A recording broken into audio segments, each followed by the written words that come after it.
It's that time of year again when Persona 5 gets delayed, a bunch of non-Irish get drunk, and I start my yearly cycle of wondering, what am I doing with my life? As my college semester is starting to come to a close. But aside from that, this year, at this time, we have a plethora of great movies and 3 games that have caught the attention of many. But being the broke boy I am, I had to choose between the 3, and I came to a choice of Horizon Zero Dawn, largely because Breath of the Wild required the ever so reliable Switch, and honestly, Nier just came out later than the other 2, and so I whipped out my roommate's credit card. Hey man, can I get your credit card? Fuck you. And slid into my PlayStation, and surprisingly, it actually took the card, and also surprisingly, the concept of giant robot dinosaurs in the caveman times actually works really well. Aside from people forgetting how to use their mouths, but enough of this elongated intro, let's get to why you should play Horizon Zero Dawn. Guerrilla Games is a studio known for Killzone, a futuristic first-person shooter. So this game, as you can kind of understand, it had some hesitation from many, being it was their first time with an open-world third-person game. The story of this game at face value does seem kind of odd, but as a whole, other than the giant dinosaurs, the world created is a subtle mix of modern buildings and apocalyptic landscapes, but even after a while, these robots fit into the overall setting of the world. The story starts out simple enough. A girl named after a piece of metal, Alloy, is shunned from her tribe because she has no parents, and is raised by another member who is also shunned for raising her. In the beginning of the game, she wants to prove herself and to become an accepted member of the tribe, or to show up the tribe, whichever one you think.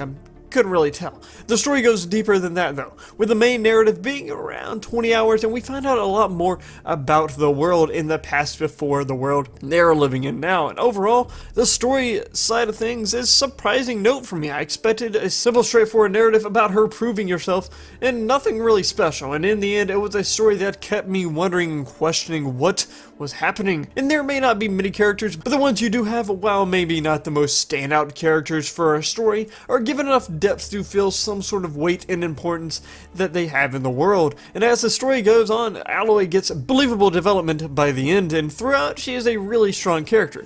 Yet I think the story as a whole is a solid and surprising aspect to the game as a whole. The story, for the most part, wasn't the true selling point for many. I think it was the combat, basing the battles with these different robots strictly on strategy, to which each robot was different, such as the way they fought and their weaknesses. And it goes a little deeper than that too, which each piece of armor and piece of the robot has different weaknesses. Some pieces may be weak to fire, and others may be weak to penetrating arrows. And with destroying different pieces of armor, it can also change the way the enemy attacks, or what abilities they will be able to use, such as blowing up the sacks on a Bellowback will disable their use of fire or ice, and this goes for almost any enemy, and with the over 20 enemies, it will keep you aware of your surroundings. Also, you have certain weapons that will allow you to set up traps and even lock down enemies, and after a while, you may find some enemies to become easy and less strategy is needed, but if you come across a group of them, you can still be caught off guard and die.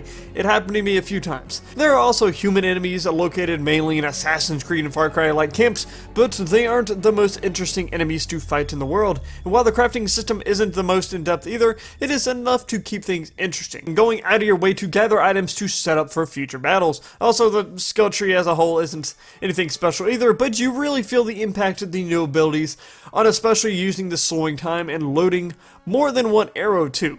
But looking past one of the strongest points in the game, we can also look at the aesthetics and OST, and the visuals of the game kind of speak for themselves.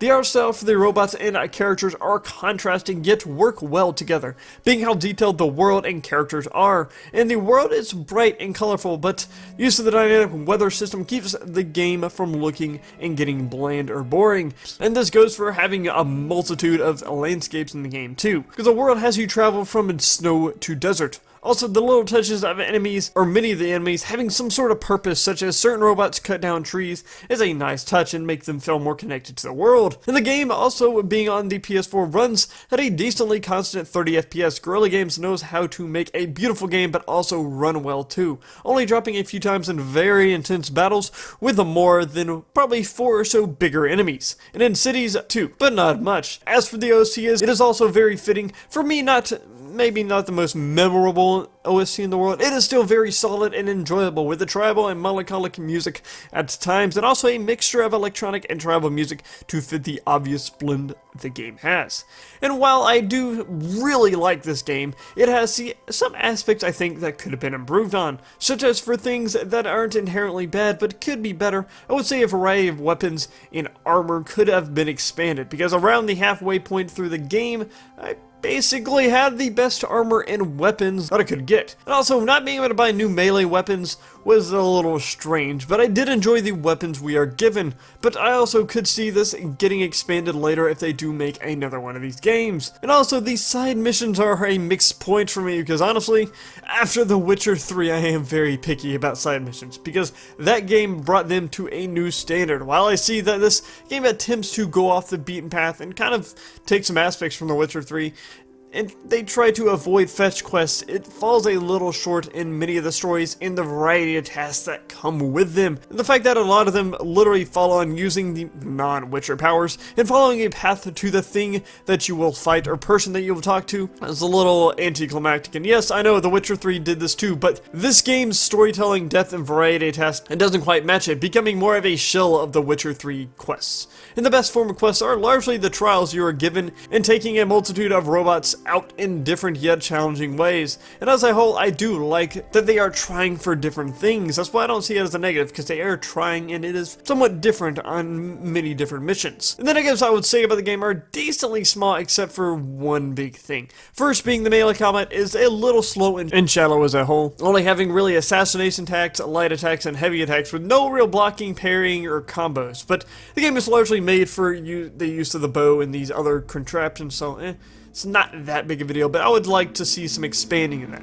Then the VA and mouth movements, it's not the best. The main cast VAs and mouth movements are perfectly fine, they are good. But as each character gets lower and lower importance, so did the developers care for making them look good, because damn, these people don't know how to use their mouths. But finally, and the biggest problem, is the lack of care for exploration in most of the world, for me at least. After a while, the world, you can tell, is built off finding new enemies in these hunting grounds, and then finding some dungeons, which are the best part of exploration, but there aren't that many of them. It's the only real reason to actually go exploring some, which they kind of show up on your map after a while, so you can just go straight to them. And unless you care solely about finding every spot where every enemy is, then this part might leave you a little lacking, because there isn't much else to find in the world, and the main story will lead you to the main points on the maps you would like to go. And I found myself not caring much after a while to look around, because more time than not, there wouldn't be a real reason to go looking for a long side path. And also it can take some time, especially if you don't have a ride to get there. And the finding of small chests loses its need once you have a ton of each resource and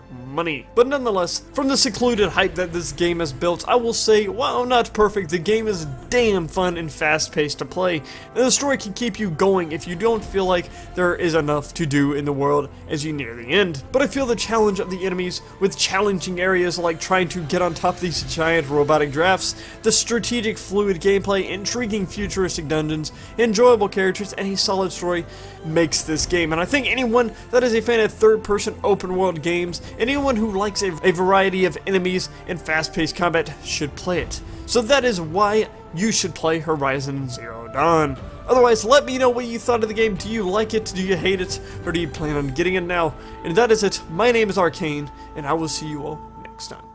Peace out.